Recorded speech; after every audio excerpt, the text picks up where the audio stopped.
You know, for over 200 years, one family name has been practically synonymous with incredible wealth and, well, power. They've been operating behind the scenes of some of history's biggest moments. So the question is, how did one family from a German ghetto become the most powerful financial dynasty the world has ever seen? Let's get into the story of the Rothschilds.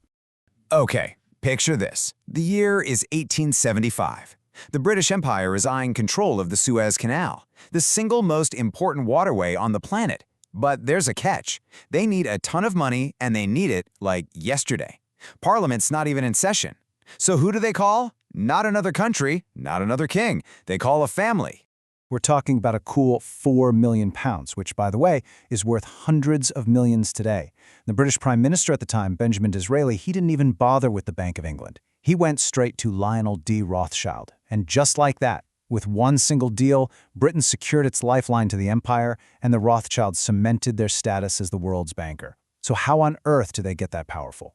Yeah, this whole story doesn't start in some grand palace. It starts in the cramped, crowded Jewish ghetto of 18th century Frankfurt. And it starts with one incredibly brilliant and ambitious man, Mayer Amschel Rothschild. He was the guy who drew up the blueprint for the entire dynasty.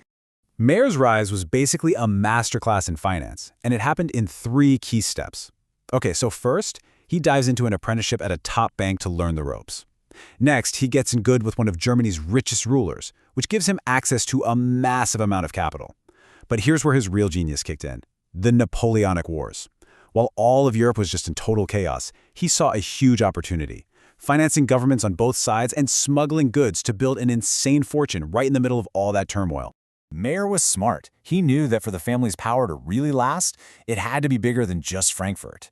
And his real masterstroke? He sends his 5 sons out, placing them like strategic chess pieces in the 5 most important financial centers in Europe. What he built was an international network that nobody could rival.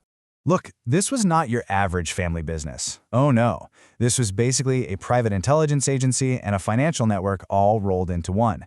Each brother ran a bank in a major city, and they shared information faster than governments could, using their own private courier system. Think about that. In a time before the telegraph, this private information highway was their superpower. It gave them an absolutely unbelievable edge in the markets. Now, of all the brothers, 2 of them became absolute titans: James in Paris and especially Nathan in London. Nathan was a certified financial wizard. The legend goes he got the news of Napoleon's defeat at Waterloo a full day before the British government even knew. This allowed him to make a historic fortune on the bond market, because he was betting on a British victory before anyone else knew it was a sure thing. So once this network was all set up, the Rothschilds pretty much became the essential financiers of the entire 19th century. Seriously, if a king needed to fund a war, or some industrialist wanted to build a railroad, or a whole country wanted to buy its independence, they were the ones you called. I mean, just look at the scope of this. They bankrolled the war against Napoleon. They made it possible for Brazil to literally purchase its independence from Portugal.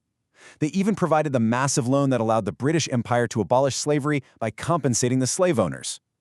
From building Europe's railroads to funding the De Beers diamond monopoly in South Africa, they weren't just playing the game, they were basically writing the rules. And you know, it wasn't always just about the money. For example, when they financed the British and French against Russia in the Crimean War, part of that was ideological. The family was actively pushing back against the really nasty anti-Semitism that was growing inside the Russian Empire. They were using their financial clout for their own political and social goals. But amidst all this high-stakes global finance and political drama, that kind of immense wealth also makes room for some, well, let's call them unique hobbies, which brings us to one of the most eccentric and memorable members of the whole family. Okay, so you got to hear about Walter Rothschild. Sure, he was a banker and a politician, but his real love was zoology.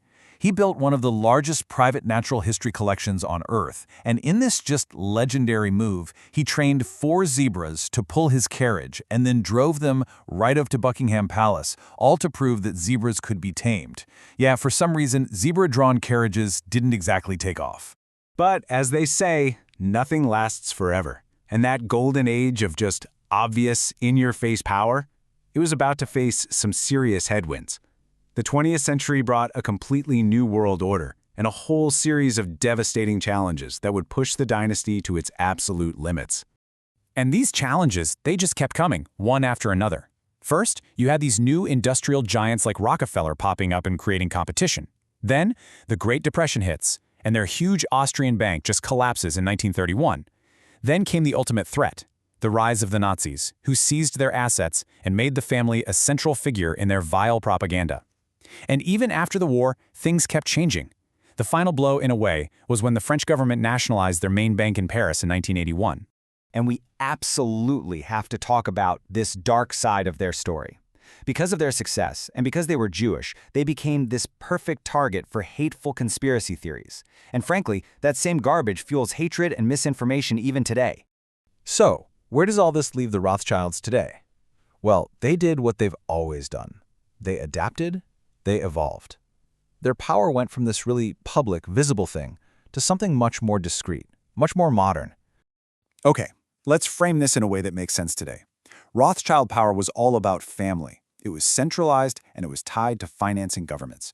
Today's billionaires, your Musks or your Bezoses, they're famous individuals. Their wealth comes from tech and consumer products. The Rothschilds worked inside the halls of power. Today's tech billionaires often build their own halls of power, and they do it very, very publicly. So here's the thing. You're not going to see a Rothschild at the top of the Forbes list anymore. And that's by design. That massive fortune has been intentionally spread out across hundreds of family members, tucked away in private trusts, diverse investments, and modern companies like the advisory firm Rothschild & Co. The power isn't as direct, maybe, but the wealth is still very, very real. And that really leaves us with a fascinating question, doesn't it? The Rothschilds went from being the most famous bankers in the world to a dynasty of quiet, almost hidden influence. In our age of celebrity billionaires launching rockets and dominating the headlines, you have to wonder, maybe the most powerful kind of power is the kind you don't even see anymore.